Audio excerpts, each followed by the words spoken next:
வணக்கம் வாசகர்களே. இன்று நாம் கேட்கப் போகும் கதை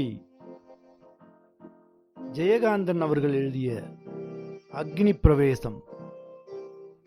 இந்த கதை 1966 ஆனந்த விகடனில் வெளியான போது ஒரு மிகவும் புரட்சிகரமான கதை என்று மக்கள் மத்தியில் பேசப்பட்டது. ஆனால் இந்த கதையின் களம் யதார்த்தமான உண்மையை பேசுவது என்றார் Jayakanthan.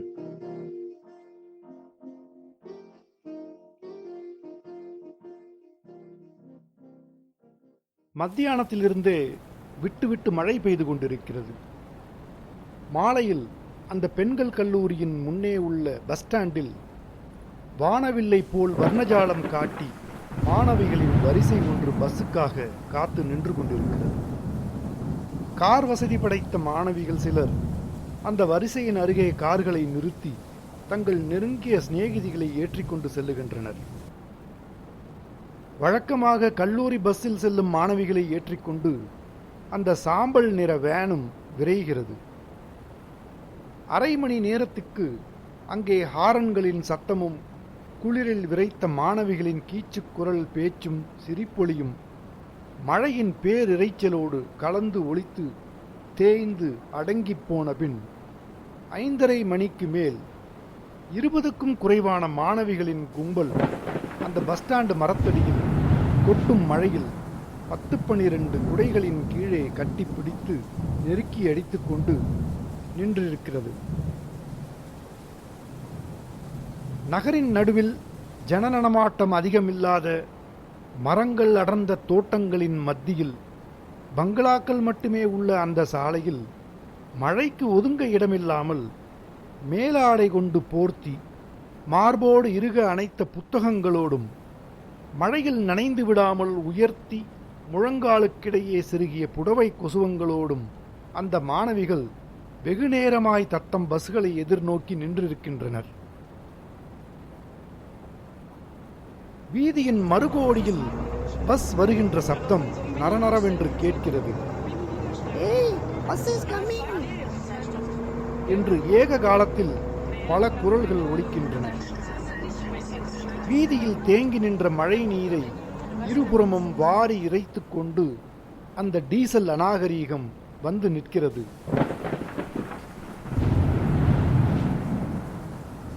Bye bye. See you. கண்டக்டரின் விசில் சத்தம். அந்த கும்பலில் பாதியை எடுத்து விழுங்கிக் கொண்டு ஏப்பம் விடுவது போல் செருமி நகர்கிறது அந்த பஸ்.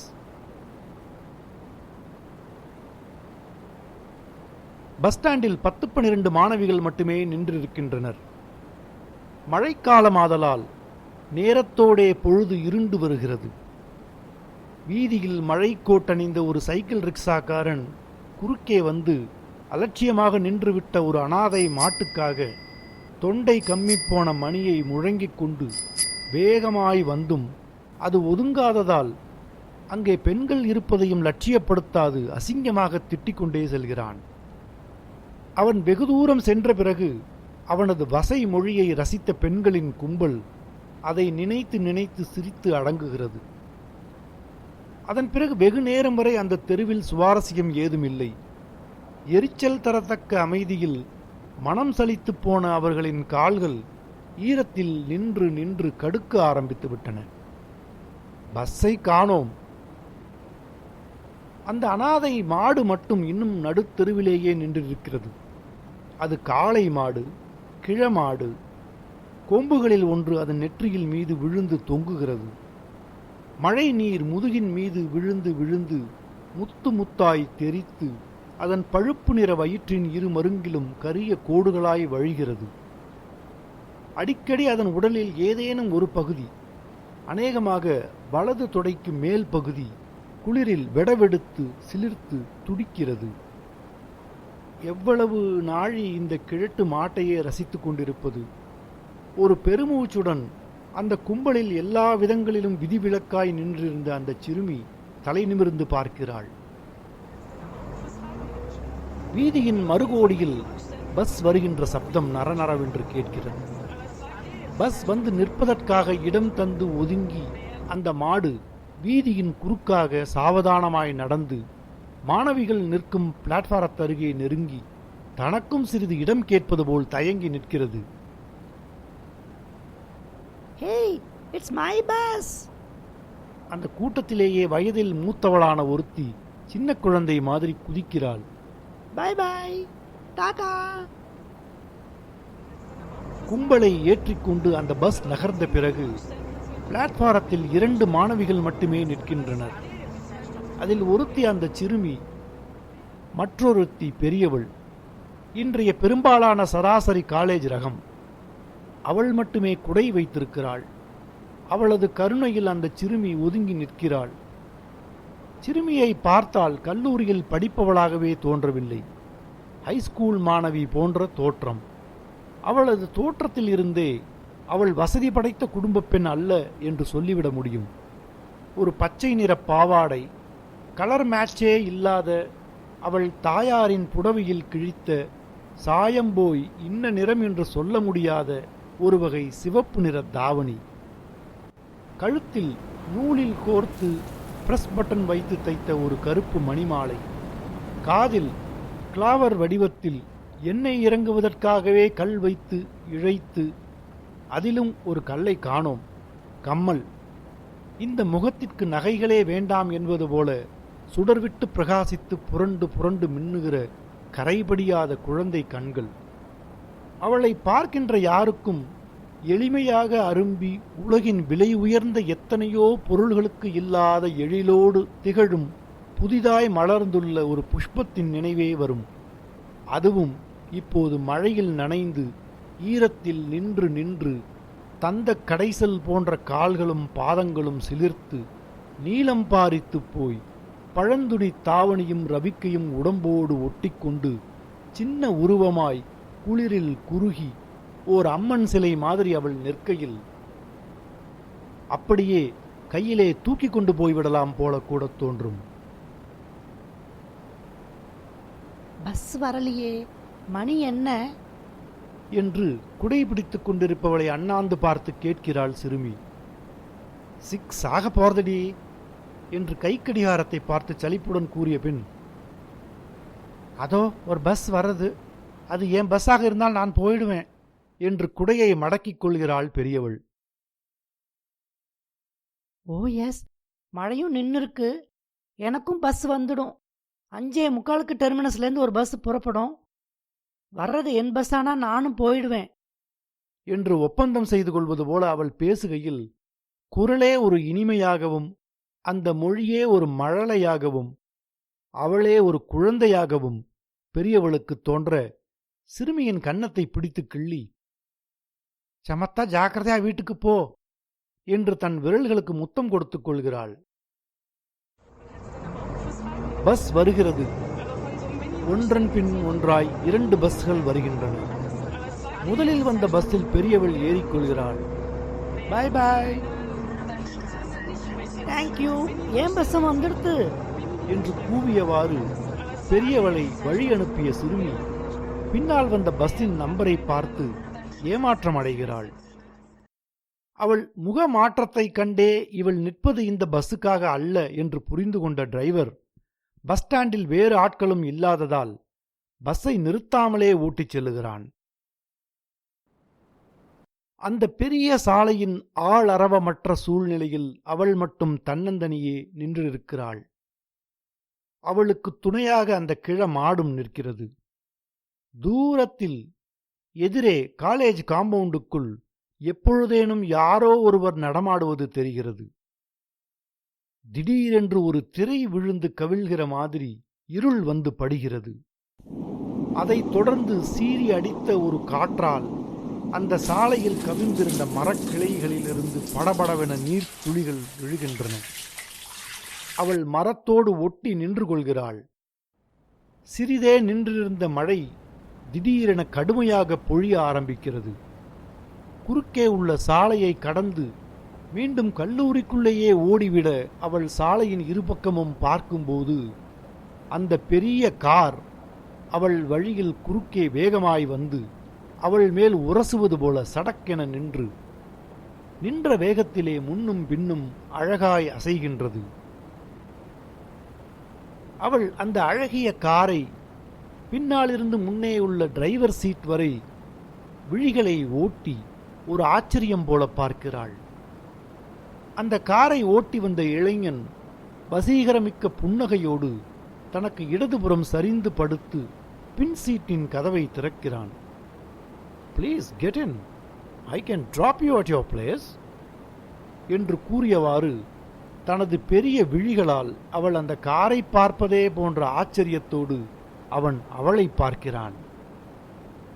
அவனது முகத்தை பார்த்த அவளுக்கு காதோரமும் மூக்கு நுனியும் சிவந்து போகிறது.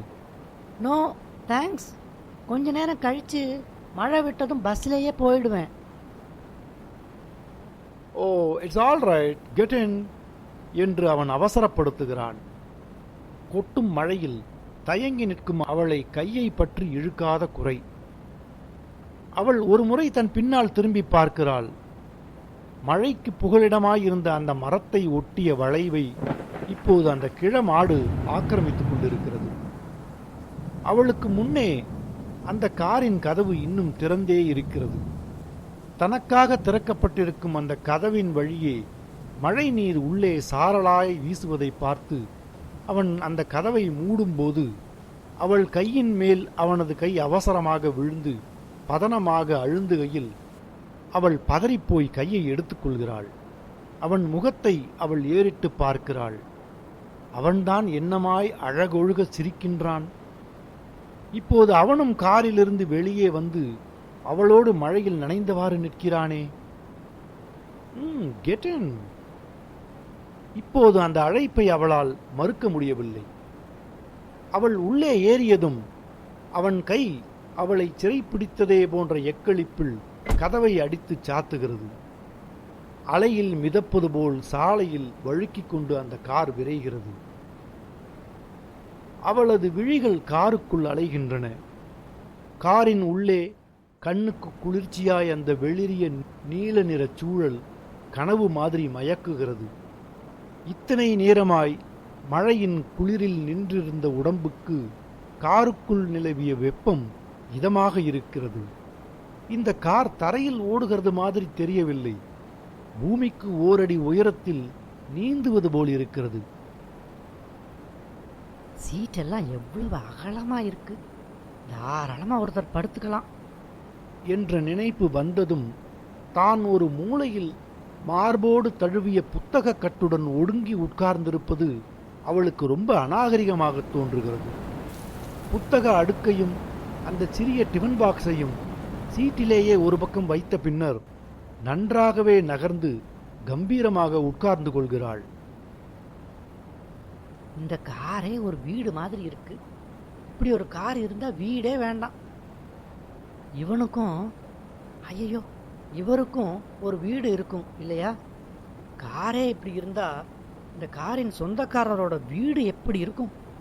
பெருசா இருக்கும், அரண்மனை மாதிரி இருக்கும். அங்க யாரெல்லாம் இருப்பா? இவர் யாருன்னே எனக்கு தெரியாதே. ஐ, இது என்ன நடுவுல 2 சீட்டுக்கும் மத்தியில இழுத்தா மேஜை மாதிரி வர்றதே. இது மேல புஸ்தகத்தை வச்சுட்டு படிக்கலாம், எழுதலாம். இல்லைன்னா இந்த பக்கம் ஒருத்தர் அந்த பக்கம் ஒருத்தர் தலையை வச்சுக்கிட்டு ஜம்முன்னு படுத்துக்கலாம். இந்த சின்ன விளக்கு எவ்வளோ அழகா இருக்கு. தாமரை மொட்டு மாதிரி இருக்கு. அள்ளி மொட்டு மாதிரி. இதை எரிய விட்டு பார்க்கலாமா? சி, இவர் கோபித்து கொண்டாருன்னா? அதுக்கு கீழே இருக்கு பாரு சுவிட்ச். அவன் காரை ஓட்டியவாறு முன்புறம் இருந்த சிறிய கண்ணாடியில் அவளை பார்த்து ஒரு புன்முறுவலோடு கூறுகிறான். அவள் அந்த சுவிட்சை போட்டு அந்த விளக்கு எரிகிற அழகை ரசித்து பார்க்கிறாள். பின்னர் பவரை வேஸ்ட் பண்ணப்படாது என்ற சிக்கன உணர்வோடு விளக்கை நிறுத்துகிறாள். பிறகு தன்னையே ஒருமுறை பார்த்து தலையிலிருந்து வழிகின்ற நீரை 2 கைகளினாலும் வழித்து விட்டுக் கொள்கிறாள். இன்னைக்குன்னு போய் இந்த தரித்திரம் பிடிச்ச தாவணியை போட்டுன்னு வந்திருக்கேனே என்று மனத்திற்குள் சலித்து கொண்டே தாவணியின் தலைப்பை பிழிந்து கொண்டிருக்கையில் அவன் இடது கையால் ஸ்டீரிங்கிற்கு பக்கத்தில் இருந்த பெட்டி போன்ற அறையின் கதவை திறந்து டப் என்ற சப்தத்தில் அவள் தலை நிமிர்ந்து பார்க்கிறாள். அட, கதவை திறந்த உடனே உள்ள இருந்து ஒரு சிவப்பு பல்ப் எரியறதே. ஒரு சிறிய டர்க்கி டவலை எடுத்து பின்னால் அவளிடம் நீட்டுகிறான். தேங்க்ஸ். அந்த டவலை வாங்கி தலையையும் முழங்கையையும் துடைத்துக் கொண்டு முகத்தை துடைக்கையில், அப்பா, என்ன வாசனை! சுகமாக முகத்தை அதில் அழுந்த புதைத்துக் கொள்கிறாள். ஒரு திருப்பத்தில் அந்த கார் வளைந்து திரும்புகையில் அவள் ஒரு பக்கம் அம்மா என்று கூவிச் சரிய, சீட்டின் மீதிருந்த புத்தகங்களும் மற்றொரு பக்கம் சரிந்து, அந்த வட்ட வடிவமான சின்னஞ்சிறு எவர் சில்வர் டிஃபன் பாக்ஸும் ஒரு பக்கம் உருளுகிறது. சாரி என்று சிரித்தவாறே அவளை ஒருமுறை திரும்பி பார்த்தபின் காரை மெதுவாக ஓட்டுகிறான் அவன். தான் பயந்து போய் அலறியதற்காக வெட்கத்துடன் சிரித்தவாறே இறைந்து கிடக்கும் புத்தகங்களை சேகரித்துக் கொண்டு எழுந்து அமர்கிறாள் அவள். ஜன்னல் கண்ணாடியின் ஊடே வெளியே பார்க்கையில் கண்களுக்கு ஒன்றுமே புலப்படவில்லை. கண்ணாடியின் மீது புகை படர்ந்தது போல் படிந்திருந்த நீர்த்திவளையை அவள் தனது தாவணியின் தலைப்பால் துடைத்துவிட்டு வெளியே பார்க்கிறாள். தெருவெங்கும் விளக்குகள் எரிகின்றன. பிரகாசமாக அலங்கரிக்கப்பட்ட கடைகளின் நிழல்கள் தெருவிலுள்ள மழை நீரில் பிரதிபலித்து கண்களை பறிக்கின்றன. பூலோகத்துக்கு கீழே இன்னொரு உலகம் இருக்கிறதாமே, அது மாதிரி தெரிகிறது.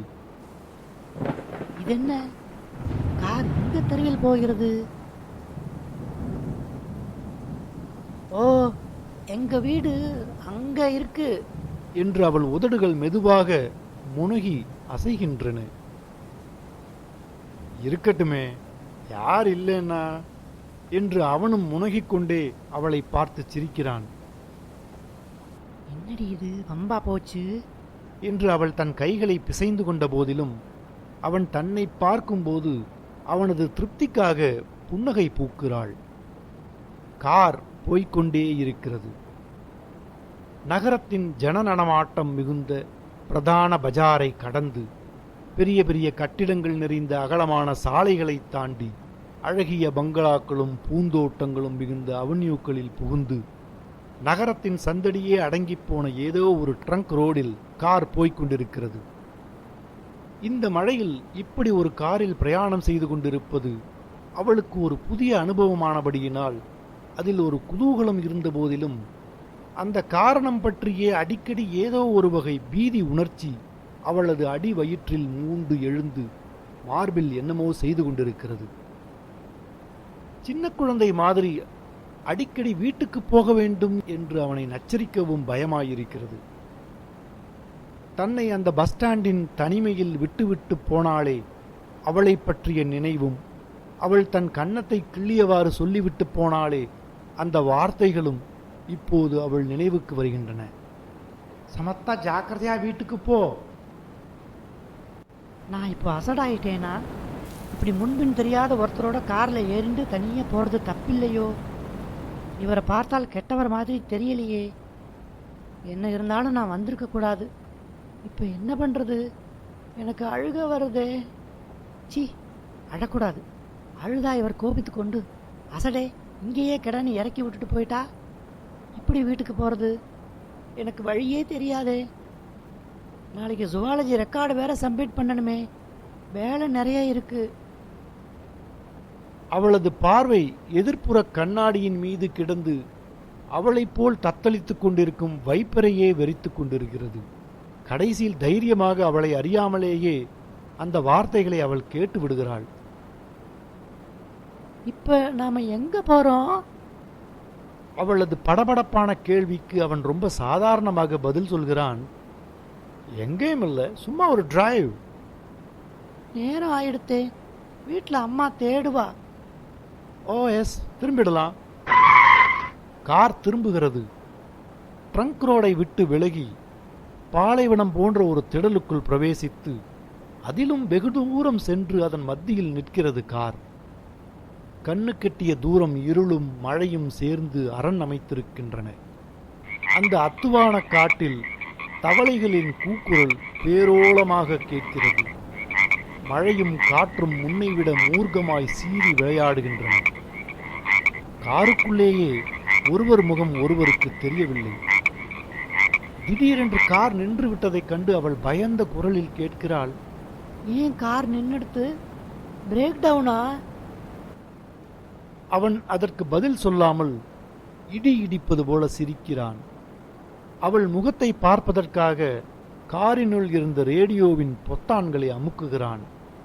ரேடியோவில் இருந்து முதலில் லேசான வெளிச்சமும் அதைத் தொடர்ந்து இசையும் பிறக்கிறது. அந்த மங்கிய வெளிச்சத்தில் அவள் அவனை என்னவோ கேட்பது போல் புருவங்களை நெரித்து பார்க்கிறாள். அவனோ ஒரு புன்னகையால் அவளிடம் யாசிப்பது போல் எதற்கோ கெஞ்சுகிறான். அப்போ ரேடியோவிலிருந்து ஒரு ட்ரம்பட்டின் எக்கால ஒளி நீண்டு விம்மி விம்மி வெறி மிகுந்து எழுந்து முழங்குகிறது. அதைத் தொடர்ந்து படபடவென்று நாடி துடிப்பது போல் அமுத்தமாக நடுங்கி அதிர்கின்ற காங்கோ ட்ரம்களின் தாளம். அவன் விரல்களால் சொடுக்கு போட்டு அந்த இசையின் சுதிக்கேற்ப கழுத்தை வெட்டி இழுத்து ரசித்தவாறே அவள் பக்கம் திரும்பி, உனக்கு பிடிக்கிறதா என்று ஆங்கிலத்தில் கேட்கிறான். அவள் இதழ்கள் பிரியாத புன்னகையால் ஆம் என்று சொல்லி தலையசைக்கிறாள். ரேடியோவுக்கு அருகே இருந்த பெட்டியை திறந்து 2 கேட்பரிஸ் சாக்லேட்டுகளை எடுத்து ஒன்றை அவளிடம் தருகிறான் அவன். பின்னர் அந்த சாக்லேட்டின் மேலே சுற்றிய காகிதத்தையும் முழுக்கவும் பிரிக்காமல் ஒரு ஓரமாய் திறந்து ஒவ்வொரு துண்டாக கடித்து மென்றவாறு கால் மேல் கால் போட்டு அமர்ந்து ஒரு கையால் கார் சீட்டின் பின்புறம் ரேடியோவிலிருந்து ஒலிக்கும் இசைக்கேற்ப தாளமிட்டு கொண்டு ஹாயாக உட்கார்ந்திருக்கும் அவனை அவள் தீர்க்கமாக அளப்பது மாதிரி பார்க்கிறாள்.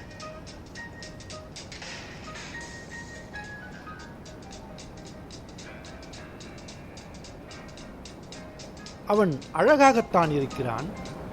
உடலை இறுகக் கவ்விய கபில நிற உடையோடு ஒட்டு ஒசரமாய் அந்த மங்கிய ஒளியில் அவனது நிறமே ஒரு பிரகாசமாய் திகழ்வதை பார்க்கையில் ஒரு கொடிய சர்பத்தின் கம்பீர அழகே அவளுக்கு ஞாபகம் வருகிறது.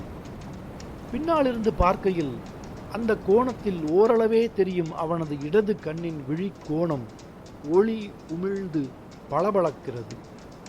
எவ்வளவு புயல் அடித்தாலும் களைய முடியாத குறுகத் தரித்த கிராப்புச் சிகையும் காதோரத்தில் சற்று அதிகமாகவே நீண்டு இறங்கிய கரிய கிருதாவும் கூட அந்த மங்கிய வெளிச்சத்தில் மினுமினுக்கின்றன. பக்கவாட்டில் இருந்து பார்க்கும்போது அந்த ஒளி வீசும் முகத்தில் சின்னதாக ஒரு மீசை இருந்தால் நன்றாயிருக்குமே என்று ஒரு வினாடி தோன்றுகிறது. ஓ, அந்த புருவம்தான் எவ்வளவு தீர்மானமாய் அடர்ந்து செறிந்து வளைந்து இறங்கி பார்க்கும்போதே பயத்தை ஏற்படுத்துகிறது. அவன் உட்கார்ந்திருக்கும் சீட்டின் மேல் நீண்டு கிடக்கும் அவனது இடது கரத்தில் கனத்த தங்கச் சங்கிலியில் பிணைக்கப்பட்ட கடிகாரத்தில் 7 மணி ஆவது மின்னி மின்னி தெரிகிறது. அவனது நீளமான விரல்கள் இசைக்கு தாளம் போடுகின்றன. அவனது புறங்கையில் மொசு மொசுவென்று அடர்ந்திருக்கும் இளமயிர் குளிர்காற்றில் சிலிர்த்து எழுகிறது. ஐயோ, மணி 7 ஆயிடுத்தே.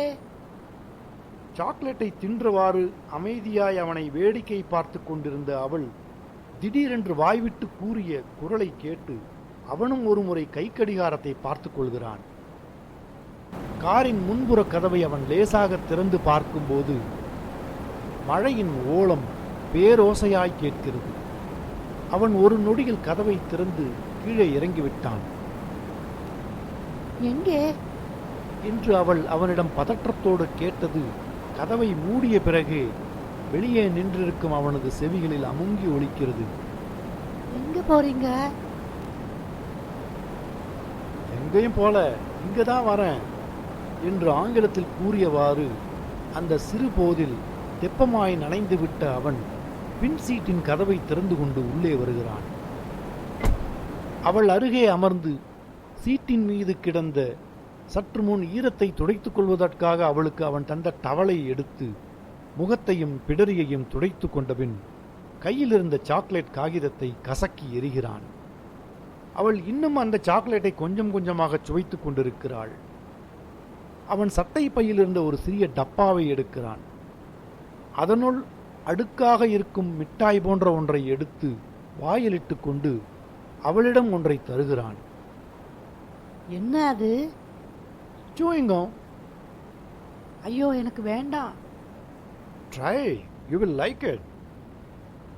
அவள் கையில் இருந்த சாக்லேட்டை அவசரமாக தின்றுவிட்டு அவன் தருவதை மறுக்க மனமின்றி வாங்க கை நீட்டுகிறாள். நோ, அவள் கையில் தர மறுத்து அவள் முகத்தருகே ஏந்தி அவள் உதட்டின் மீது அதை பொருத்தி லேசாக நெருடுகிறான். அவளுக்கு தலை பற்றி எரிவது போல் உடம்பெங்கும் சுகமான ஒரு வெப்பம் காந்துகிறது. சற்றே பின்னால் விலகி அவன் கையில் இருந்ததை தன் கையிலேயே வாங்கிக் கொள்கிறாள். தேங்க்யூ. அவனது 2 விழிகளும் அவளது விழிகளில் செருகி இருக்கின்றன. அவனது கண்களை ஏறிட்டு பார்க்க இயலாத கூச்சத்தால் அவளது பலகீனமான பார்வை அடிக்கடி தாழ்ந்து தாழ்ந்து தவிக்கிறது. அவளது கவிழ்ந்த பார்வையில் அவனது முழந்தாள் 2 அந்த சீட்டில் மெல்ல மெல்ல நகர்ந்து தன்னை நெருங்கி வருவது தெரிகிறது. அவள் கண்ணாடி வழியே பார்க்கிறாள். வெளியே மழையும் காற்றும் அந்த இருளில் மூர்க்கமாய் சீறி விளையாடிக் கொண்டிருக்கின்றன. அவன் அந்த கதவோடு ஒண்டி உட்கார்ந்து கொள்கிறாள்.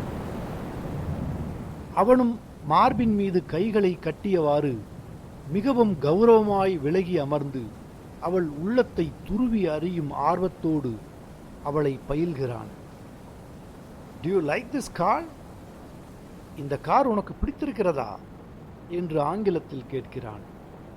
அவனது குரல் மந்தரஸ்தாயியில் கரகரத்து அந்தரங்கமாய் அவளது செவி வழி புகுந்து அவளுள் எதையோ சலனப்படுத்துகிறது.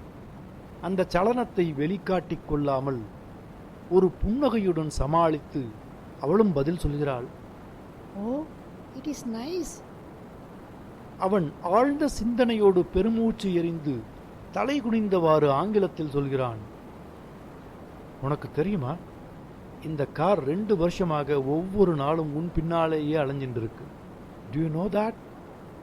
என்ற கேள்வியோடு முகம் நிமிர்த்தி அவன் அவளை பார்க்கும்போது தனக்கு அவன் கிரீடம் சூட்டிவிட்டது மாதிரி அவள் அந்த வினாடியில் மெய்மறந்து போகிறாள். ரியலி?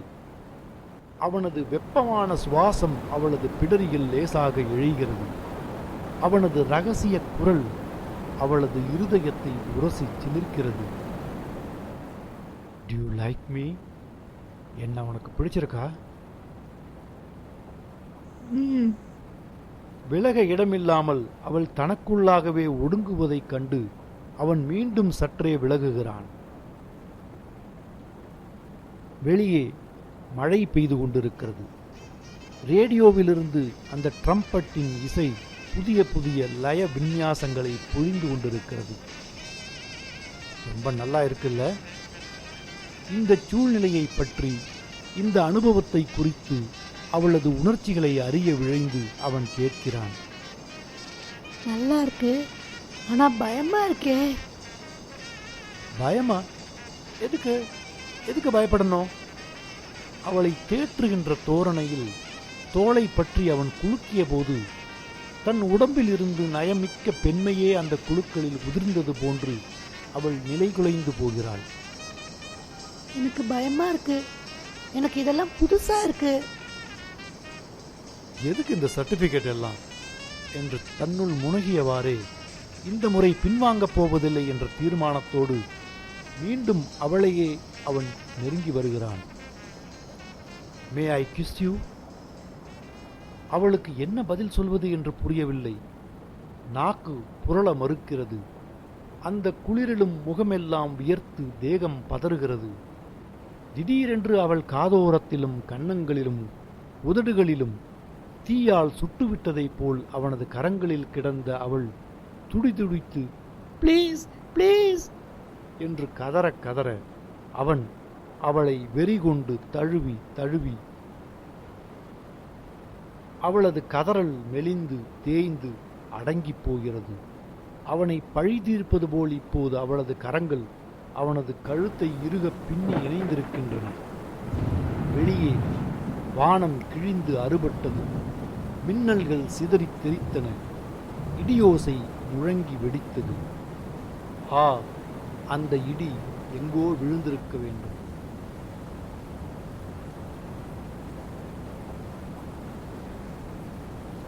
வீட்டுக்கு போகணும். ஐயோ, அம்மா தேடுவா. காரின் கதவை திறந்து கொண்டு பின் சீட்டிலிருந்து அவன் இறங்குகிறான். அந்த மைதானத்தில் குழம்பியிருந்த சேற்றில் அவனது ஷூஸ் அணிந்த பாதம் புதைகிறது. அவன் காலை உயர்த்திய போது சலக் என்று தெரித்த சேறு காரின் மீது கரையாய் படுகிறது. திறந்த கதவின் வழியே 2 துளிகள் காருக்குள் இருந்த அவள் மீதும் தெரிக்கின்றன. உடலிலோ மனத்திலோ உறுத்துகின்ற வேதனையால் தன்னை மீறி பொங்கி பொங்கி பிரவகிக்கும் கண்ணீரை அடக்க முடியாமல் அவன் அறியாதவாறு அவள் மௌனமாக அழுது கொண்டிருக்கிறாள். முன்புற கதவை திறந்து டிரைவர் சீட்டில் அமர்ந்து அவன் சேறுபடிந்த காலணியை கழற்றி எறிகிறான். ரேடியோவுக்கு அருகில் உள்ள அந்த பெட்டியை திறந்து அதிலிருந்து ஒரு சிகரெட்டை எடுத்து பற்ற வைத்துக் கொண்டு மூசு மூசு என்று புகைவிட்டவாறு தூயங்கம்மை மென்று கொண்டிருக்கிறான். இந்த வினாடியே தான் வீட்டில் இருக்க வேண்டும் போலவும் அம்மாவின் மடியை கட்டிக்கொண்டு ஹோ என்று கதறி அழுது இந்த கொடுமைக்கு ஆறுதல் தேடிக்கொள்ள வேண்டும் போலவும் அவள் உள்ளே ஒரு அவசரம் மிகுந்து நெஞ்சும் நினைவும் உடலும் உணர்ச்சியும் நடுநடுங்குகின்றன. அவனோ சாவதானமாக சிகரெட்டை புகைத்துக் கொண்டு உட்கார்ந்து கொண்டிருக்கிறான். அதை பார்க்க பார்க்க அவளுக்கு எரிச்சல் பற்றி கொண்டு வருகிறது. அந்த காருக்குள்ளே இருப்பது ஏதோ பாறைகளுக்கு இடையே உள்ள ஒரு குகையில் அகப்பட்டது போல் ஒரு சமயம் பயமாகவும் மறுசமயம் அருவருப்பாகவும் அந்த சிகரெட்டின் நெடிவேறு வயிற்றை குமட்ட அந்த மைதானத்தில் உள்ள சேறு முழுவதும் அவள் மீது வாரி சொரியப்பட்டது போல அவள் உடலெல்லாம் பிசுபிசுக்கிறதே. நரி ஊளை மாதிரி ரேடியோவிலிருந்து அந்த ட்ரம்பெட்டின் ஓசை உடலையே 2 கூறாக பிளப்பது போல வெறியேறி பிளிர்கிறதே. அவள் தன்னை மீறிய ஒரு ஆத்திரத்தில் கிரீச்சிட்டு அழுகை குரலில் அலறுகிறாள். என்னை வீட்டில் கொண்டு போய் விட போறீங்களா இல்லையா? அவனது கை டப் என்று ரேடியோவை நிறுத்துகிறது. Don't shout like that.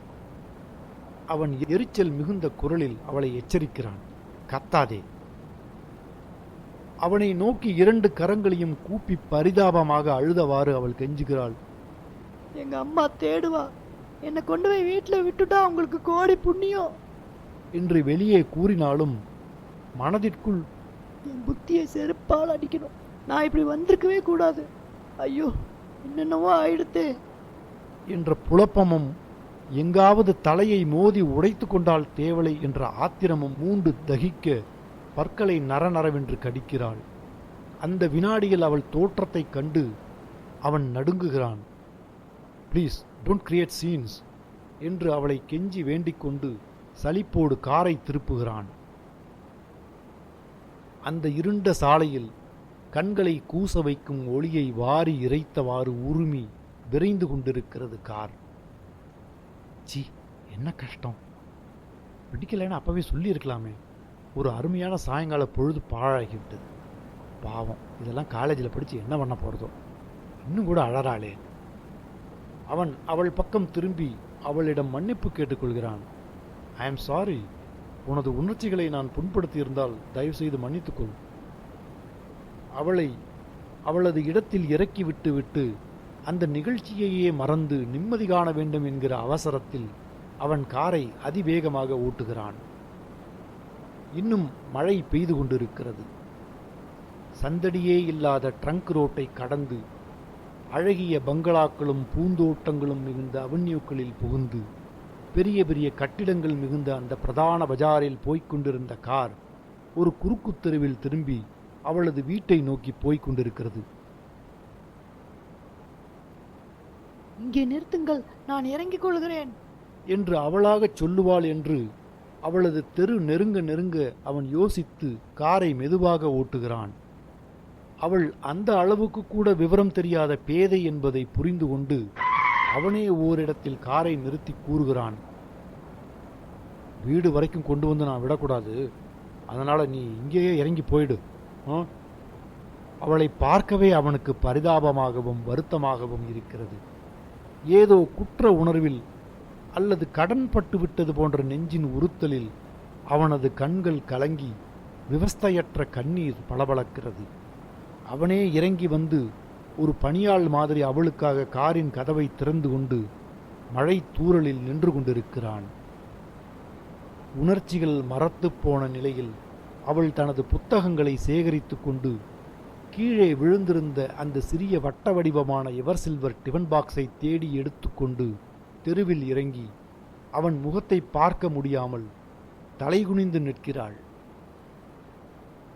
அந்த சிறிய தெருவில் மழை இரவானதால் ஜன நடமாட்டமே அற்று இருக்கிறது. தூரத்தில் எரிந்து கொண்டிருக்கும் தெருவிளக்கின் மங்கிய வெளிச்சத்தில் தன் அருகே குள்ளமாய் குழந்தை மாதிரி நின்றிருக்கும் அவளை பார்க்கும்போது அவன் தன்னுள்ளே தன்னையே நொந்து கொள்கிறான். தனக்கிருக்கும் அளவிறந்த சுதந்திரமே தன்னை எவ்வளவு கேவலமான அடிமையாக்கி இருக்கிறது என்பதை அவன் எண்ணி பார்க்கிறான். ஆம், அடிமை, உணர்ச்சிகளின் அடிமை என்று அவன் உள்ளம் உணர்கிறது. அவன் அவளிடம் ரகசியம் போல கூறுகிறான், ஐ எம் சாரி. அவள் அவனை முகம் நிமிர்த்தி பார்க்கிறாள். ஓ, அந்த பார்வை! அவளிடம் என்னவோ கேட்க அவன் உதடுகள் துடிக்கின்றன. என்ன என்று ஒரே வார்த்தையோடு அவனது குரல் கம்மி அடைத்து போகிறது. ஒண்ணுமில்ல என்று கூறி அவள் நகர்கிறாள். அவளுக்கு முன்னால் அந்த கார் விரைந்து செல்கையில் காரில் பின்னால் உள்ள அந்த சிவப்பு வெளிச்சம் ஓடி ஓடி இருளில் கலந்து மறைகிறது. கூடத்தில் தொங்கிய அரிக்கேன் விளக்கு காற்றில் அணைந்து போயிருந்தது. சமையலறையில் கைவேலையாக இருந்த அம்மா கூடம் இருண்டு கிடப்பதை பார்த்து அணைந்த விளக்கை எடுத்துக்கொண்டு போய் ஏற்றிக்கொண்டு வந்து மாட்டிய போது கூடத்து கடிகாரத்தில் மணி 7:30 ஆகிவிட்டதைக் கண்டு திடீரென்று மனசில் என்னமோ பதைக்க திரும்பி பார்த்தபோது அவள் படியேறிக் கொண்டிருந்தாள். மழையில் நனைந்து தலை ஒரு கோலம் துணி ஒரு கோலமாய் வருகின்ற மகளை பார்த்ததுமே வயிற்றில் என்னவோ செய்தது அவளுக்கு. என்னடி இது அலங்கோலம்? அவள் ஒரு சிலை அசைவது மாதிரி கூடத்துக்கு வந்தாள். அரிக்கேன் விளக்கு வெளிச்சத்தில் ஒரு சிலை மாதிரியே அசைவற்று நின்றாள். அவள் கண்களிலிருந்து கண்ணீர் பெருகிற்று. அம்மா என்று குமுறி வந்த அழுகையை தாயின் தோள் மீது வாய் புதைத்து அடைத்து கொண்ட அவளை இறுகத் தழுவியவாறு குலுங்கி குலுங்கி அழுதாள். அம்மாவின் மனசுக்குள் ஏதோ விபரீதம் நடந்துவிட்டது புரிவது போலவும் புரியாமலும் கிடந்து நெருடிற்று. என்னடி, என்ன நடந்தது? ஏன் இவ்வளவு நேரம் அழாம சொல்லு. தன் மீது விழுந்து தழுவிக்கொண்டு புழு மாதிரி துடிக்கும் மகளின் வேதனைக்கு காரணம் தெரியாவிட்டாலும் அது வேதனை என்ற அளவில் உணர்ந்து அந்த வேதனைக்கு தானும் ஆட்பட்டு மனம் கலங்கி அழுது முந்தானையால் கண்களை துடைத்தவாறு மகளின் முதுகில் ஆதரவோடு தட்டி கொடுத்தாள். ஏண்டி, ஏன் இப்படி அழற? சொல்லு. தாயின் முகத்தை பார்க்க முடியாமல் அவள் தோளில் முகம் புதைத்தவாறு அவள் காதில் மட்டும் விழுகிற மாதிரி சொன்னாள். அழுகை அடங்கி மெதுவாக ஒலித்த குரலில் அவள் சொல்ல ஆரம்பித்த உடனேயே தன்மீது ஒட்டி கிடந்த அவளை பிரித்து நிறுத்தி விலகிச் சென்று சபிக்கப்பட்ட ஒரு நீசப் பெண்ணை பார்ப்பது போல் அருவருத்து நின்றாள் அம்மா. அந்த பேதை பெண் சொல்லிக் கொண்டிருந்தாள், மழை கொட்டு கொட்டுன்னு கொட்டித்து, பஸ்ஸே வரல, அதனாலதான் கார்ல ஏறினேன். அப்புறம் எங்கேயோ காடு மாதிரி ஒரு இடம், மனுஷாலே இல்லை, ஒரே இருட்டு. மழையா இருந்தாலும் இறங்கி ஓடி வந்துடலான்னு பார்த்தா எனக்கோ வழியும் தெரியாது. நான் என்ன பண்ணுவேன்? அப்புறம் வந்து வந்து ஐயோ அம்மா, அவன் என்ன? அவள் சொல்லி முடிப்பதற்குள் பார்வையில் மின்னல் பூச்சிகள் பறப்பது போல அந்த அறை அவளது காதிலோ நெற்றிப் பொருத்திலோ எங்கேயோ வசமாய் விழுந்தது.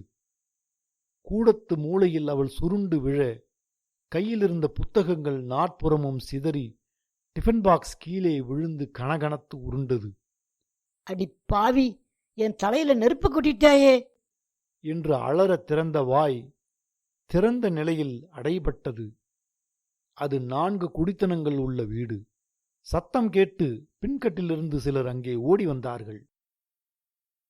என்னடி, என்ன விஷயம் என்று ஈரக்கையை முந்தானையில் துடைத்து கொண்டு சுவாரஸ்யமாய் விசாரித்த வண்ணம் கூடத்துக்கே வந்துவிட்டாள் பின்கட்டு மாமி. ஒண்ணுமில்ல, இந்த கொற்ற மழையில அப்படி என்ன குடிமொழிக்கு போச்சு? தெப்பமா நனைஞ்சுன்னு வந்திருக்காள். காசை பணத்தை கொட்டி படிக்க வச்சு பரீட்சைக்கு நாள் நெருங்குறப்போ படுத்து தொலைச்சா என்ன பண்றது? நல்ல வேளை அவ அண்ணா இல்ல, இருந்தாலும் இந்நேரம் தோலை உரிச்சிருப்பான் என்று பொய்யாக அங்கலாய்த்துக் கொண்டாள் அம்மா. சரி சரி விடு, இதுக்கு போய் குழந்தைய அடிப்பாளோ? பின்கட்டு அம்மாளுக்கு விஷயம் அவ்வளவு சுரத்தாக இல்லை. போய்விட்டாள். வாசற்கதவையும் கூடத்து ஜன்னல்களையும் இழுத்து மூடினாள் அம்மா.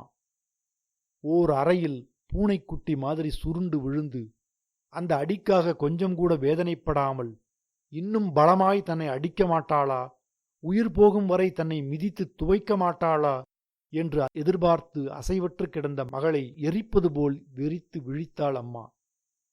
இவளை என்ன செய்யலாம்? ஒரு கௌரவமான குடும்பத்தையே கரைப்படுத்திட்டாளே. தெய்வமே, நான் என்ன செய்வேன் என்று திரும்பி பார்த்தாள். அம்மாவின் பின்னே சமையலறையிலே அடுப்பின் வாய்க்குள்ளே தீஜ்வாலைகள் கழன்றெறிய கங்குகள் கனன்று கொண்டிருந்தன. அப்படியே ஒரு முறம் நெருப்பு அள்ளி வந்து இவள் தலையில் கொட்டினா என்ன என்று தோன்றிற்று. அவள் கண்முன் தீயின் நடுவே கிடந்து புழுவைப் போல் நெளிந்து சுருகிச் சாகும் மகளின் தோற்றம் தெரிந்தது.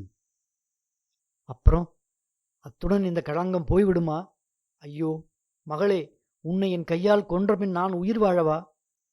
நானும் என் உயிரை போக்கிக் கொண்டால் அப்புறம் அத்துடன் இந்த களங்கம் போயிடுமா? அம்மாவுக்கு ஒன்றும் புரியவில்லை. மகளின் கூந்தலை பற்றி முகத்தை நிமிர்த்தி தூக்கி நிறுத்தினாள் அம்மா. நடுக்கூடத்தில் தொங்கிய அரிக்கேனின் திரியை உயர்த்தி ஒளி கூட்டி அதை கையில் எடுத்துக்கொண்டு மகளின் அருகே வந்து நின்று அவளை தலை முதல் கால் வரை ஒவ்வொரு அங்குலமாக உற்று உற்று பார்த்தாள். அந்த பார்வையை தாங்க மாட்டாமல் அவள் முகத்தை மூடிக்கொண்டு, ஐயோ அம்மா, என்ன பார்க்காதையே என்று முதுகுப்புறத்தை திருப்பிக் கொண்டு சுவரில் முகம் புதைத்து அழுதாள். அட கடவுளே, அந்த பாவிக்கு நீதான் கூலி கொடுக்கணும் என்று வாயை பொத்திக்கொண்டு அந்த முகம் தெரியாத அவனை குமுறி சபித்தாள் அம்மா. அவளை தொடுவதற்கு தனது கைகள் கூசினாலும், அவளை தானே தீண்டுவதற்கு கூசி ஒதுக்கினாள். அவள் வேறு எங்கே தஞ்சம் புகுவாள் என்று எண்ணிய கருணையினால் சகித்துக்கொண்டு தனது நடுங்கும் கைகளால் அவளை தொட்டவாறு, அவளை கோபிப்பதிலோ தண்டிப்பதிலோ இதற்கு பரிகாரம் காண முடியாது என்று ஆழமாய் உணர்ந்து அவளை கைப்பிடியில் இழுத்து கொண்டு அரிக்கேன் விளக்குடன் பாத்ரூமை நோக்கி நடந்தாள். இப்ப என்ன செய்யலாம்? அவனை யாருன்னு கண்டுபிடிச்சிட்டா அவன் தலையிலேயே இவளை கட்டிடுறதோ? அட தெய்வமே, வாழ்க்கை முழுதும் அப்படிப்பட்ட ஒரு மிருகத்தோட இவளை வாழ வச்சுட்டுறதா? அதுக்கு இவளை கொன்னுடலாமே, என்ன செய்யறது என்று அம்மாவின் மனம் கிடந்து அரற்றியது. பாத்ரூமில் தண்ணீர் தொட்டியின் அருகே அவளை நிறுத்தி மாடத்தில் விளக்கை வைத்துவிட்டு தானறிந்த தெய்வங்களையெல்லாம் வழிபட்டு இந்த ஒன்றுமறியாத பேதையின் மீது பட்டுவிட்ட கரையை கழுவி களங்கத்தை போக்குமாறு பிரார்த்தித்துக் கொண்டாள் அம்மா. குளிரில் நடுங்குகிறவள் மாதிரி மார்பின் மீது குறுக்காக கைகளை கட்டிக்கொண்டு கூனி குறுகி நின்றிருந்தாள் அவள். கண்களை இறுக மூடிக்கொண்டு சிலை மாதிரி நிற்கும் மகளிடம் ஒரு வார்த்தை பேசாமல் அவளது ஆடைகளையெல்லாம் தானே களைந்தாள் அம்மா. இடுப்புக்கு கீழே வரை பின்னித் தொங்கிய சடையை பிரித்து அவளது வெண்மையான முதுகை மறைத்து பரத்திவிட்டாள். முழங்கால்களை கட்டிக்கொண்டு ஒரு யந்திரம் மாதிரி குறுகி உட்கார்ந்த அவள் தலையில் குடம் குடமாக தொட்டியிலிருந்த நீரை எடுத்து கொட்டினாள். அவள் தலையில் சீயக்காய் தூளை வைத்து தேய்த்தவாறு மெல்லிய குரலில் அம்மா விசாரித்தாள். உனக்கு அவனை தெரியுமோ? அழிஞ்சு போறவன், அவனை என்ன செய்தால் தேவலை? பற்களை கடித்து கொண்டு சீயக்காய் தேய்த்த விரல்களை புலி மாதிரி விரித்து கொண்டு கண்களில் கொலை வெறி கொப்பளித்த பார்வையுடன் நிமிர்ந்து நின்றாள். வாழை ஆடினாலும் வாழைக்கு சேதம், முள்ளு ஆடினாலும் வாழைக்குத்தான் சேதம் என்று பொங்கி வந்த ஆவேசம் தணிந்து பெண்ணினத்தின் தலையெழுத்தையே தேய்த்து அழிப்பது போல் இன்னும் ஒரு கை சீயக்காயை அவள் தலையில் வைத்து பரபரவென்று தேய்த்தாள். ஏனோ அந்த சமயம் இவளை 2 வயது குழந்தையாக விட்டு இறந்து போன தன் கணவனை நினைத்து கொண்டு அழுதாள். அவர் மட்டும் இருந்தார் என்றால் மகராஜன் இந்த கொடுமையெல்லாம் பார்க்காம போய் சேர்ந்தாரே. இது யாருக்கும் தெரியக்கூடாது குழந்தை. தெரிஞ்சா அதோட ஒரு குடும்பமே அழிஞ்சு போகும். நம்ம வீட்லயும் ஒரு பொண்ணு இருக்கே, அவளுக்கு இப்படி ஆகியிருந்தா என்ன பண்ணுவோன்னு யோசிக்கவே மாட்டா. பரம்பரை துவேஷம் மாதிரி குலத்தையே பாழ் பண்ணிடுவா. மற்றவாளை சொல்றேனே, இன்னொருத்தருக்குன்னா என் நாக்கே இப்படி பேசுமா? வேற மாதிரி தான் பேசும். எவ்வளவு பேசியிருக்கு என்று புலம்பிக் கொண்டே கொடியில் கிடந்த துண்டை எடுத்து அவள் தலையை துவட்டினாள். தலையை துவட்டிய பின் அவளை முகம் நிமிர்த்தி பார்த்தாள்.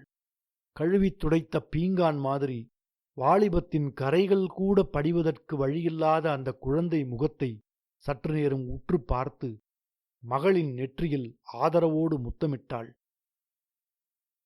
நீ சுத்தமாயிட்டேடி குழந்தை, சுத்தமாயிட்ட. உன் மேல கொட்டினேனே, அது ஜலம் இல்லேடி, ஜலம் இல்ல, நெருப்புன்னு நினைச்சுக்கோ. உன் மேல இப்ப கரையே இல்ல. நீ பளிங்குடி, பளிங்கு. மனசுல அழுக்கு இருந்தா தாண்டி அழுக்கு. உன் மனசு எனக்கு தெரியறது, உலகத்துக்கு தெரியுமோ? அதுக்காக தான் சொல்றேன், இது உலகத்துக்கு தெரியவே கூடாதுன்னு. என்னடி அப்படி பாக்குற? தெரிஞ்சுட்டா என்ன பண்றதுன்னு பாக்குறியா? என்னடி தெரிய போறது? எவனோடையோ நீ கார்ல வந்தேன்னு தானே தெரிய போறது. அதுக்கு மேல கண்ணால பார்க்காதத பேசினா அந்த வாயை கிழிக்க மாட்டாளா? ஒண்ணுமே நடக்கலடி, நடக்கல. கார்ல ஏறிண்டு வந்ததை மட்டும் பார்த்து கதை கட்டுவாளோ? அப்படி பார்த்தா ஊர்ல எவ்வளவோ பேர் மேல கதை கட்ட ஒரு கும்பல் இருக்கு. அவளை விடுடி. உன் நல்லதுக்கு தான் சொல்றேன். உன் மனசுல ஒரு கரையும் இல்ல. நீ சுத்தமா இருக்கேன்னு நீயே நம்பணுங்கிறதுக்கு சொல்றேன்டி. நீ நம்பு. நீ சுத்தமாயிட்ட. நான் சொல்றது சத்தியம். நீ சுத்தமாயிட்ட. ஆமா, தெருவில் நடந்து வரும்போது எத்தனை தடவை அசிங்கத்தை காலில் மிதிச்சுடுறோம். அதுக்காக காளையா வெட்டி போட்டுடுறோம். கழுவிட்டு பூஜை அறைக்கு கூட போறோமே. சாமி வேண்டாம்னு விரட்டவா செய்கிறார்? எல்லாம் மனசு தாண்டி. மனசு சுத்தமா இருக்கணும். உனக்கு அகலிகை கதை தெரியுமோ? ராமரோட பாத தூளிப்பட்டு அவள் புனிதமாயிட்டான்னு சொல்லுவா. ஆனா அவ மனசால கெட்டு போகல. அதனாலதான் ராமரோட பாத தூளி அவன் மேல பட்டுது. எதுக்கு சொல்றேன்னா, வீணா உன் மனசும் கெட்டு போயிடக்கூடாது பாரு. கெட்ட கனவு மாதிரி இதை மறந்துடு. உனக்கு ஒண்ணுமே நடக்கல. கொடியில் துவைத்து உலர்த்தி கிடந்த உடைகளை எடுத்து தந்து அவளை உடுத்திக் கொள்ளச் சொன்னாள் அம்மா. அது என்ன வாயில சவக்கு சவக்குன்னு மெல்ற? சூயிங்கம். கருமத்தை துப்பு. சீ, துப்புடி. ஒரு தடவை வாயை சுத்தமா அலம்பி கொப்படிச்சிட்டு வா என்று கூறிவிட்டு பூஜை அறைக்குச் சென்றாள் அம்மா. சுவாமி படத்தின் முன்னே மனம் கசிந்து உருக தன்னை மறந்து சில வினாடிகள் நின்றாள் அம்மா. பக்கத்தில் வந்து நின்ற மகளை, குழந்தை, எனக்கு நல்ல வாழ்க்கையை குடுன்னு கடவுளை வேண்டிக்கோ. இப்படியெல்லாம் ஆனதுக்கு நானும் தான் காரணம். வயசுக்கு வந்த பொண்ணை வெளியே அனுப்புறமே, உலகம் கெட்டு கிடக்கேன்னு எனக்கும் தோணாம போச்சே. என் குழந்தை காலேஜுக்கு போறாளேங்கிற பூரிப்பில் எனக்கு ஒண்ணுமே தோணலை. அதுவும் இல்லாம எனக்கு நீ இன்னும் குழந்தை தானே.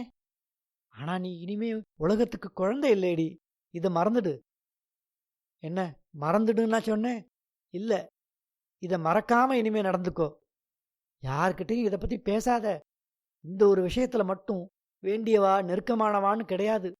யாருக்கிட்டையும் இதை சொல்லலேன்னு என் கையில் அடிச்சு சத்தியம் பண்ணு. ஏதோ தன்னுடைய ரகசியத்தை காப்பாற்றுவதற்கு வாக்குறுதி கேட்பது போல தன் எதிரே கையேந்தி நிற்கும் தாயின் கை மீது கரத்தை வைத்து இறுகப் பற்றினாள் அவள். சத்தியமா யாருக்கிட்டையும் சொல்ல மாட்டேன். பரீட்சையில நிறைய மார்க் வாங்கின்னு வராளே, சமத்து சமத்துன்னு நினைச்சுட்டு இருந்தேன். இப்பதான் நீ சமத்தா ஆயிருக்க. எப்பவும் இனிமே சமத்தா இருந்துக்கோ என்று மகளின் முகத்தை ஒரு கையில் ஏந்தி இன்னொரு கையால் அவள் நெற்றியில் விபூதியை இட்டாள் அம்மா.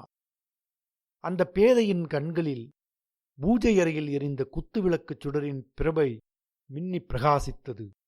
அது வெறும் விளக்கின் நிழலாட்டம் மட்டும் அல்ல, அதிலே முழு வளர்ச்சியுற்ற பெண்மையின் நிறை பிரகாசிப்பதை அந்த தாய் கண்டுகொண்டாள். அதோ அவள் கல்லூரிக்கு போய்க் கொண்டிருக்கிறாள். அவள் செல்லுகின்ற பாதையில் நூற்றுக்கணக்கான டாம்பீகமான கார்கள் குறுக்கிடத்தான் செய்கின்றன. ஒன்றையாவது அவள் ஏறிட்டு பார்க்க வேண்டுமே. சில சமயங்களில் பார்க்கிறாள்.